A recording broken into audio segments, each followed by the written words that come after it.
Hi, I'm Dave Thomas from the DVD News. It's great to have the DVD News back. DVD News has benefited Wyborough Council. The Blackpool Fard and Wire Society for the Blind has been pleased to be involved with the DVD News. You're doing something really good for society as a whole. And I can see that this is obviously a way for the future, a way of delivering the news for the future. We realised we had a powerful tool within the DVD News. We had so many emails, so many letters, so many phone calls, people stop us on the street when we're filming. I believe it's the newspaper of the future.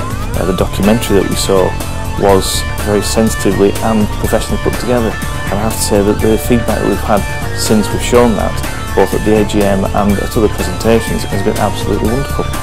We couldn't ask for more. I'm Bill Wilson, pastor of Metro Ministries in Brooklyn, New York.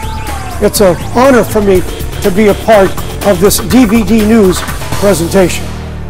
The whole ethos behind the DVD News was to create local television. And there's quite a lot of unsung heroes out there that do a fantastic job for the community. These people that I'm speaking about, you don't often hear about them in the local press, you don't often hear about them on national television. What we wanted to do was bring these people to the forefront so that they can be recognised by the people around them within this community.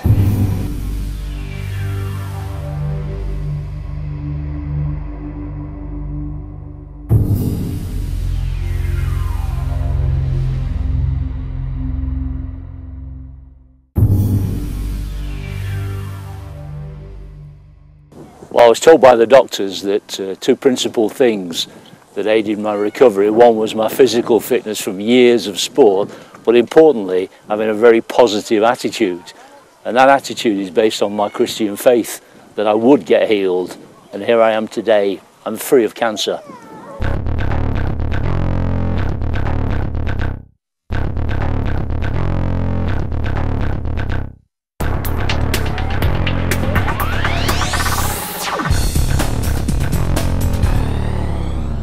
In August 2008, Bill Barrow from Fleetwood, Lancashire, was diagnosed with bowel cancer.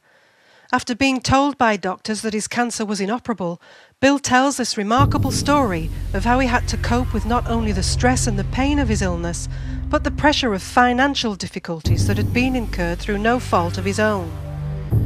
Although the odds were heavily stacked against him, Bill believes that God supernaturally intervened and gave him his life back.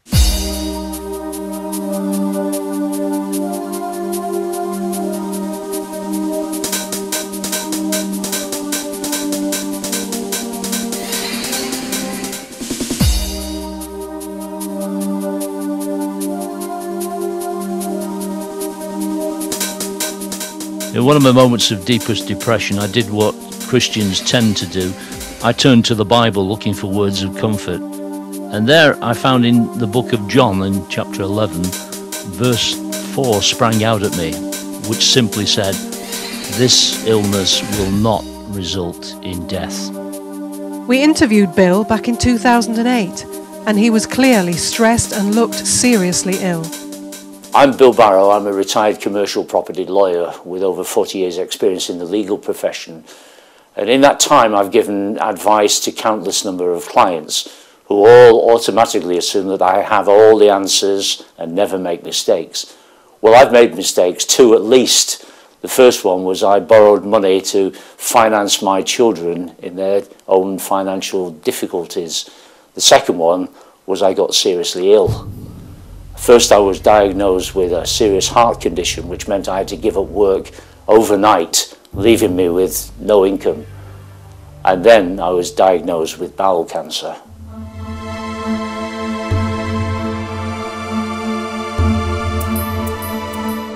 Although Bill was faced with serious health problems, he never anticipated the reaction he was about to encounter from his creditors. Well, the diagnosis of bowel cancer was obviously a great shock to me, but I thought I was pretty safe because I'd done all the sensible things. I'd taken out payment protection insurance against loans that I'd arranged with the bank, and it came as a terrific shock to find that despite all the evidence of my illnesses from consultants at the hospital, the bank refused to pay out under the insurance.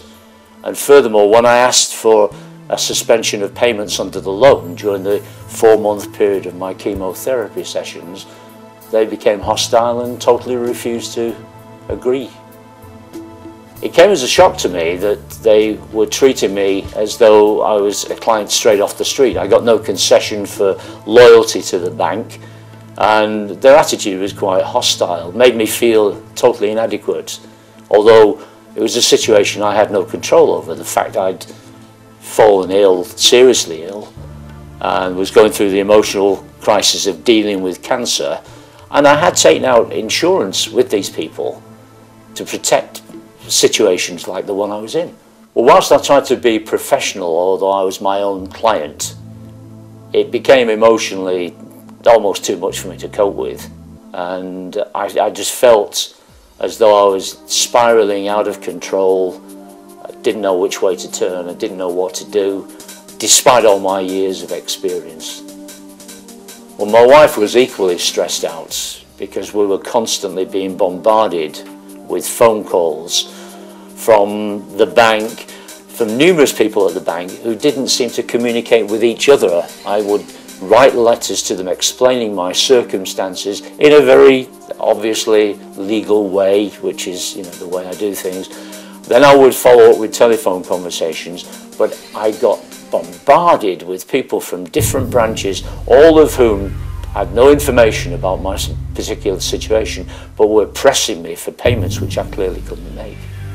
Well, if it can happen to me, and I'm supposed to be a professional who's used to dealing with situations like this, if it can happen to me, it can happen to anybody. And I just wonder how some of these people, single parents, pensioners, people on limited income, how they manage to withstand the pressure that the banks put on them, this constant bombardment of people demanding payments and threatening to put names on registers, threatening them that the record would stand for the next 15 years or so.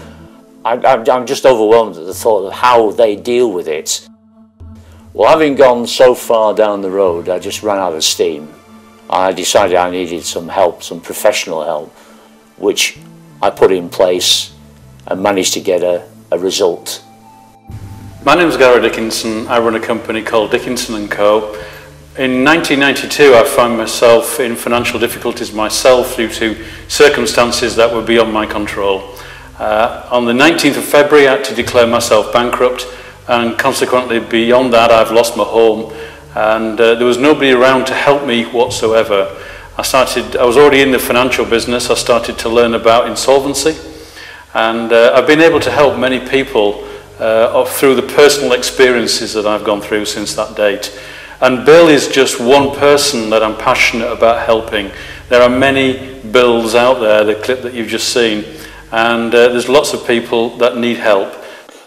When I think back, some tremendous things have happened over the last 2 years, things I can barely remember, but from the date when I was initially told that I had cancer, which was a shock in itself, and then having to deal with things like finances, suddenly finding I had no income, having to deal with the banks and various other people, and coping with the realization there were things I probably would not be able to do anymore.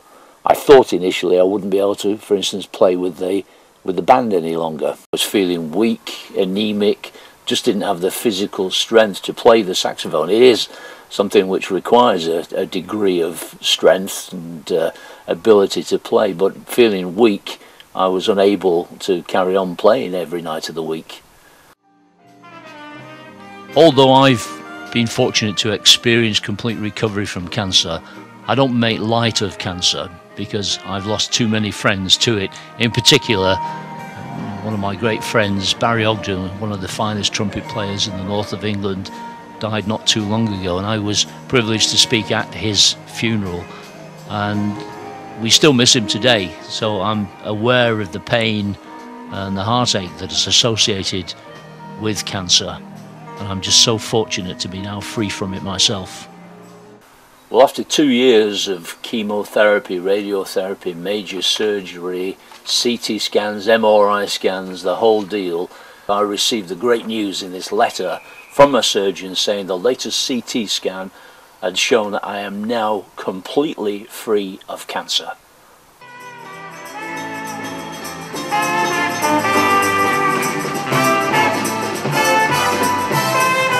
Bill's unique blend of dinner jazz and strict tempo music is in popular demand, and his band is made up of some of the best musicians in the business. She gets too hungry for dinner at 8. She likes no bread, but never comes late. She never bothers with friends that she hates. That's why that lady is trapped. She don't like rackets with barons and... The fact that I'm now fully recovered from cancer is evidence to me that that promise that I latched onto was well founded, and I believe that God actually used the skills and the expertise of the nurses and the doctors at Blackpool Victoria Hospital and Rosemary Cancer Foundation. He used those skills to bring about this healing which was promised to me. It's California, it's cold and so damp. That's why the lady is a tramp.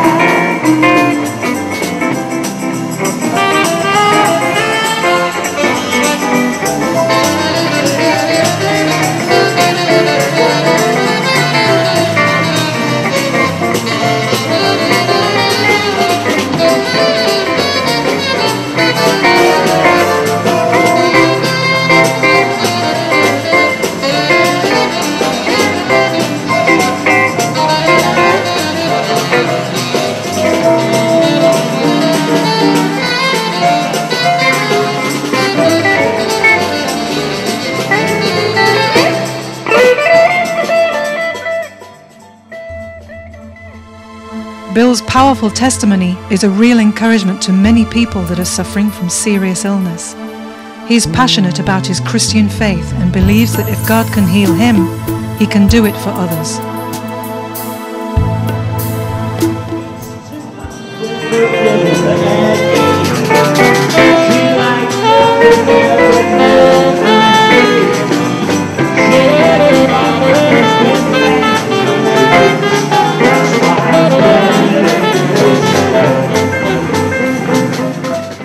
Well, it's great to be here in Fleetwood again, enjoying the sea, enjoying the sunshine, enjoying life.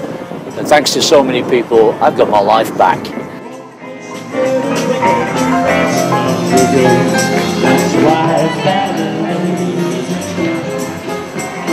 likes the free, fresh, old wind in her hair, a life without care.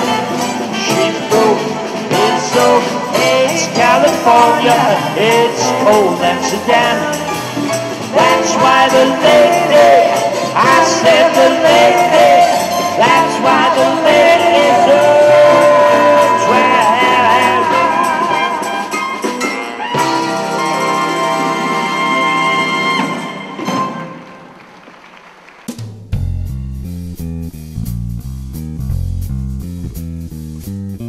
Bill currently has a CD album of his jazz music on sale.